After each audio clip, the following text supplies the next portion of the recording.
Hey guys, in this video we're going to take a look at a couple of dash cams. So this is a dash cam that I bought about a year ago for my wife from Costco. It's about 120 bucks. I feel like it's okay. It just feels a little cheap. Even though it says it's a 4K dash cam, I don't really feel like the footage does all that good in terms of detail. So I thought we might step it up, and I thought I would compare it to something that's a little bit more expensive. This is about 100 bucks more. So let's find out how they compare. Let's check it out.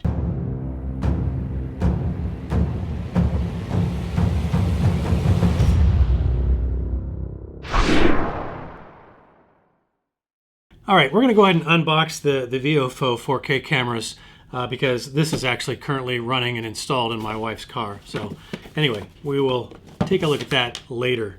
So let's see what's in this particular box here. Looks like it has got an adhesive sticker on the back. There's the camera itself. Looks like it rotates. And some controls in the back. I'll give you some close-ups of this. And of course, we're going to find out how easy it is to install and how to use it. All right, some must-read tips. I'm not sure, these are some kind of screen protectors, maybe. A user manual. And then we have got, looks like a very long USB cable. A lot of cables in here. This looks like some more mounting accessories. Another USB cable. This looks like a communications cable. And then this apparently is the rear camera, which is a much smaller module. There you go, with a sticker. And then it looks like a little, I would say this is a trim tool to get in around the trim and tuck cables in your car. And I'm not sure what this is. Hopefully it's not another polarizer, because I already got one. He's already got one, you see? What? So this hardwire kit here is specifically designed so that it's wired into your car's battery system. It allows the dash cam to continually record. So I have to think about whether I really need to install that. I've got so many power stations, I don't know what to do with them all, as you might guess. So I've always got a power station in the car, so I might just run it off that, since I can power it all the time for that. No need to unbox the circular polarizer and the little Bluetooth remote. I guess that's so you can remote trigger, maybe archive footage instantly if you need to. I would bet that it already has that feature to some degree in terms of an accelerometer that would detect an impact. I know it has GPS and all that good stuff on it. So, and we'll report back. So let me go figure out how to install this thing. I'll bring you along for that. And then we'll figure out how it works and then how it compares to something like that. All right, hopefully you can see this, but I've got the VIOFO A139 Pro right here, and next to it I've got my wife's dash cam. This is the Type S 4K. Now I am using the little, I don't know if you can make that out, the little contact strip here that they give you, this little cling strip, so that I can reposition this camera if I choose to. So I've got both of these cables kind of strung up here under the trim that runs along the top of the window, right? And then coming down here is the power cable. All the way down, and this power cable runs down, and then underneath the what do you call this, the glove box, and then it comes up the side here. So I haven't really taken a lot of care in terms of cinching this down, because it does fit pretty neatly under the trim. VIOFO does sell some cable clips to sort of clean up these cable runs if you want to use those instead of stringing them inside of the the trim. But in terms of the cable that goes back to feed the rear camera, that splits off right here, and I fed it under here, and it follows along the top of the window and then across here. And again, I tucked it in using the trim tool, and then it goes basically the same way all the way to the back. So let's go take a look at the rear camera. All right, so the cable comes along this back window, and this is a 3-row SUV. This is a Honda Pilot, in case you're keeping track. So I have plenty of cable to come all the way back here, and then I kind of run it under this seam, and it comes out right here. And I left myself enough cable here so that I can, when the hatch opens, I'm not creating a problem with that. And yet I don't also have a lot of cable hanging down. So I have just enough cable here to do that. Now in this case, I could have run the cable along the top here, which I might relocate this camera. I kind of initially didn't want it up on the top of my hatch because I thought maybe it might obstruct my my rear view a little bit. But I'm actually not sure that that's the case, because this camera is actually very small.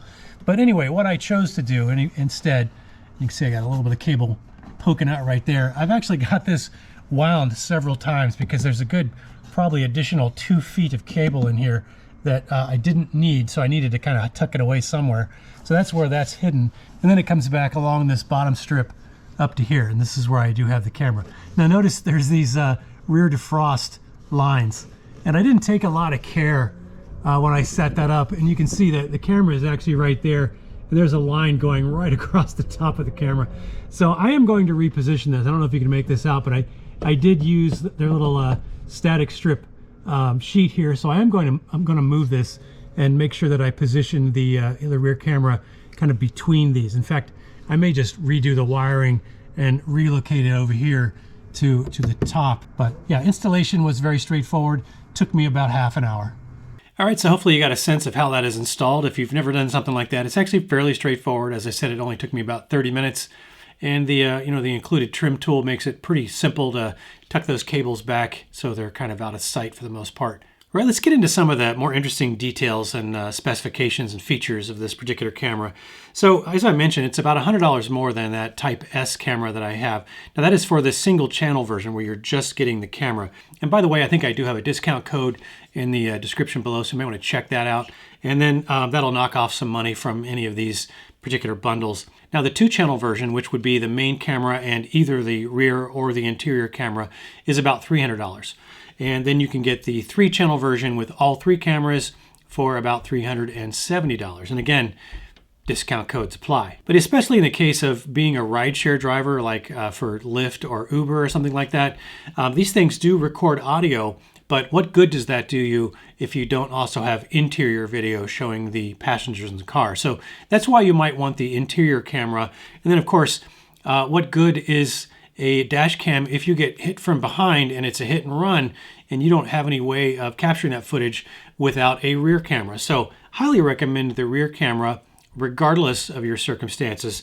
And if you happen to be, like I said, a rideshare driver, you might want to just get the 3-channel version. Now the VIOFO A139 Pro is a 4K camera. They make just the plain A139, which is not a 4K camera, but the main camera on the Pro version is. So I think it's 3840 by, I want to say 2160 resolution, which qualifies as 4K. And this camera uses Sony's newest STARVIS 2 sensor, which is an 8 megapixel sensor for this camera and gives you better low light performance. Now the smaller ones use the Sony original STARVIS sensor, that's the interior and the rear camera, and those are full HD. Those are 1920 by 1080 resolution. And then in terms of field of view, the main camera has a 140 degree field of view, which is sufficiently wide, as you'll see. And then the rear and interior cameras both have a 170 degree ultra wide field of view. Now VIOFO does sell these. The cameras have a 1-year warranty by default. If you register them on their website, I think they give you an extra 6 months and extend that to 18 months total. And the camera does have these buttons on it that gives you easy access for things like power, recording. The little icon in the middle is for archiving footage. Then you can enable or disable the microphone for interior audio recording. And then you can turn on or off the Wi-Fi access point. And another thing I like about this A139 Pro is that it does have parking mode, and it does automatically sense when you stop moving, and after a little while it'll go into parking mode. And then parking mode can be configured in the app, as you'll see, to either just do a time lapse or to respond based on an event. But in order to do that, you do need to be able to have power to the camera, which is where having the hardwire kit installed would be helpful. Or you could actually power this off a power station if you've got something like that, or even something like this, a USB power bank. Now I did a little test on the camera to see how many milliamp hours it pulls over the course of an hour, and it uses, I think, just a little over 1,200 milliamp hours of capacity per hour. So you'd want something at least 10,000 milliamp hours or higher for this, but yeah, it will work, and you can easily just sort of plug it in when you think that you're going to be gone for a little while and you want to be able to capture video if somebody does something to your car while you're out. Now I'll put a picture up here so you can see this, but the back of the camera actually here, as you can see, is has got some little slots in it, and that's so you can slide it into the GPS module. So the GPS module is a separate piece, and that remains adhered to the window. And so it's easy to sort of slide this off if you need to. And they also actually offer a retaining ring or retaining bracket so that you can actually kind of screw this down and keep it from being easily removed. But you could buy another GPS module if you wanted to, and the appropriate cables as far as accessories.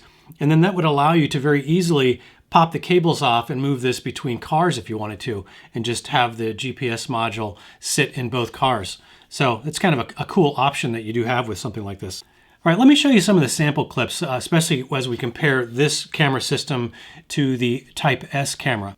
So first we'll take a look at some video I captured on the Type S 4K camera, and it does look pretty decent in video form. And then here's some video that I got from the A139 Pro. And in this case, I'm using the circular polarizing lens that it comes with, as well as HDR, which will be important when we look at nighttime footage in a second here. But when you put these clips side by side, you don't see a huge difference between them. Obviously, the sort of the color saturation is a little bit different. I noticed that the Type S video is a little bit over sharpened. Now, where it starts to get more interesting is if you put a still frame grab from the video stream up on the screen here, and I'll put them side by side. You can see the one on the left from Type S is reasonably good. You can still see the license plate clear enough, but you can tell it's just not quite as sharp as the one from the VIOFO A139 Pro. That really becomes apparent when you look at the little arrow sign in the background. So you can see here clearly that the A139 Pro has got a lot more information in the picture to make the picture detail that much better. Now let's take a look at what some nighttime footage looks like. Now this is a little bit more interesting in my opinion, because I feel like if we look at the video clips here first from the Type S, and then I flip over to some video footage from the VIOFO A139 Pro. Now, just judging by the video footage, you might be tempted to think that the Type S video is a little bit better for nighttime. And, you know, I guess that would be hard to argue. But again, where it becomes most important is identifying details.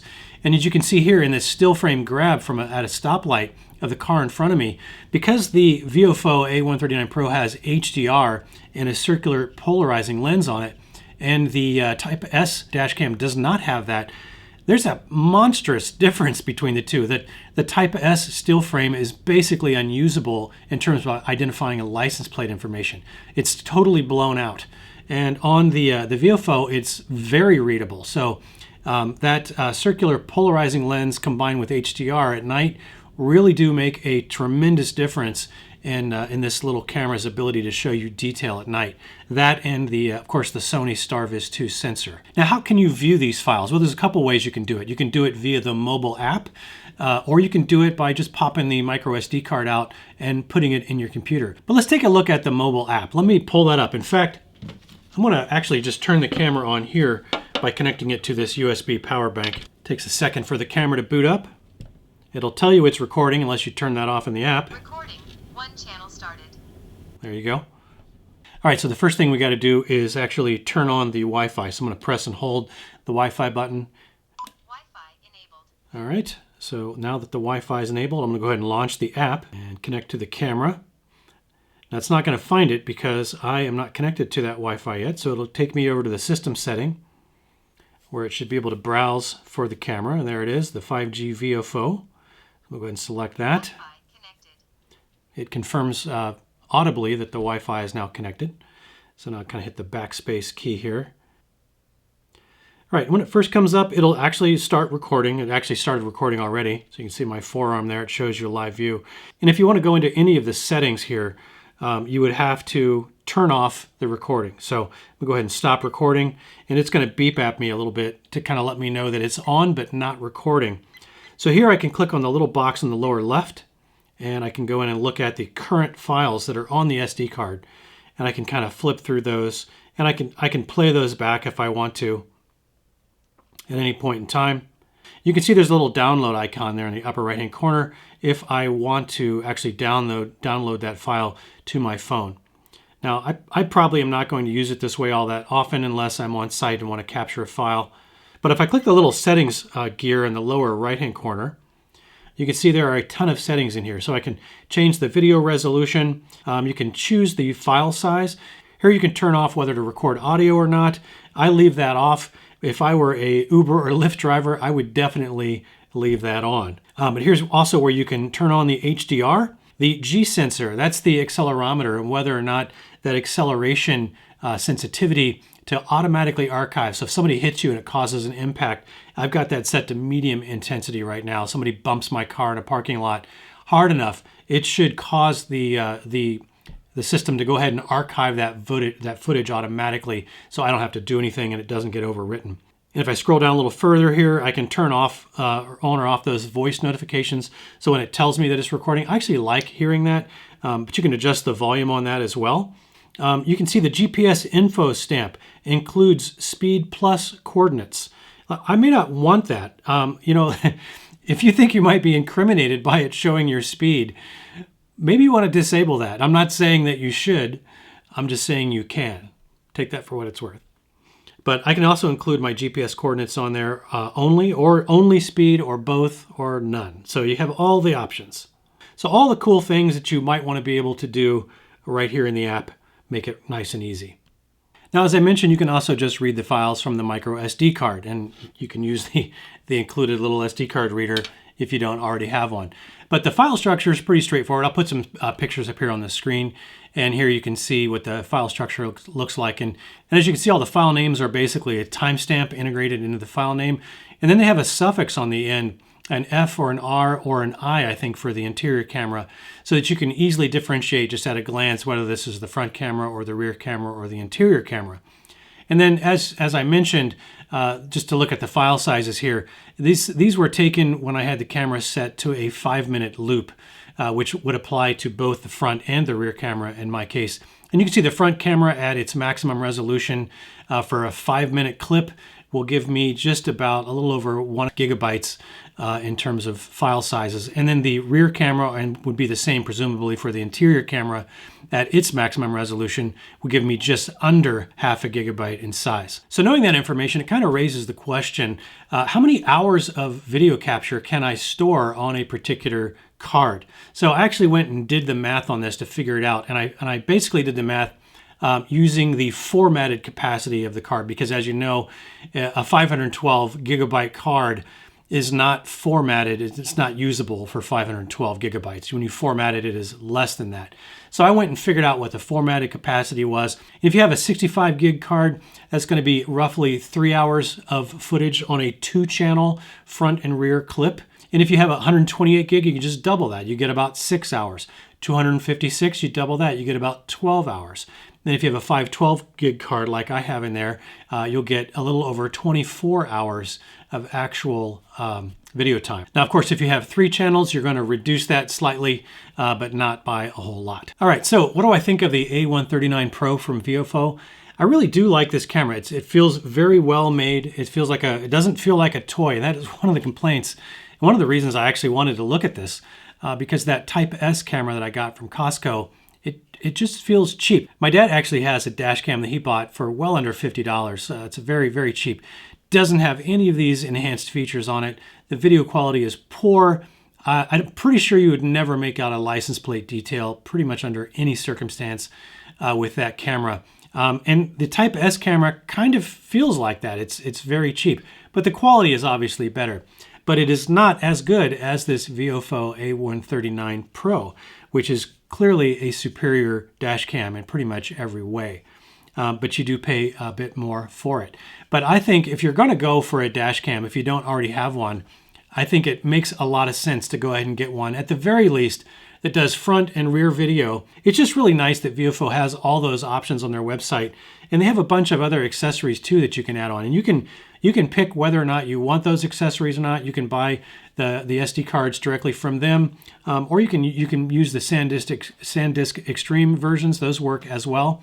So you don't really have to use their SD cards. But I will say you do want a reasonably high performance SD card, because this thing is writing at high resolution on a continuing basis. So you don't want to cheap out on the SD card. So be aware of that. You know, I like the fact that the mobile app is very easy to use and has a ton of options on it. And I'm really impressed that they give you so many of these options in the box with the camera. So you can hit the ground running without figuring out that, I need a memory card reader, or, I need a USB connector for my car, Or oh, be nice to have a trim tool to be able to run the cables.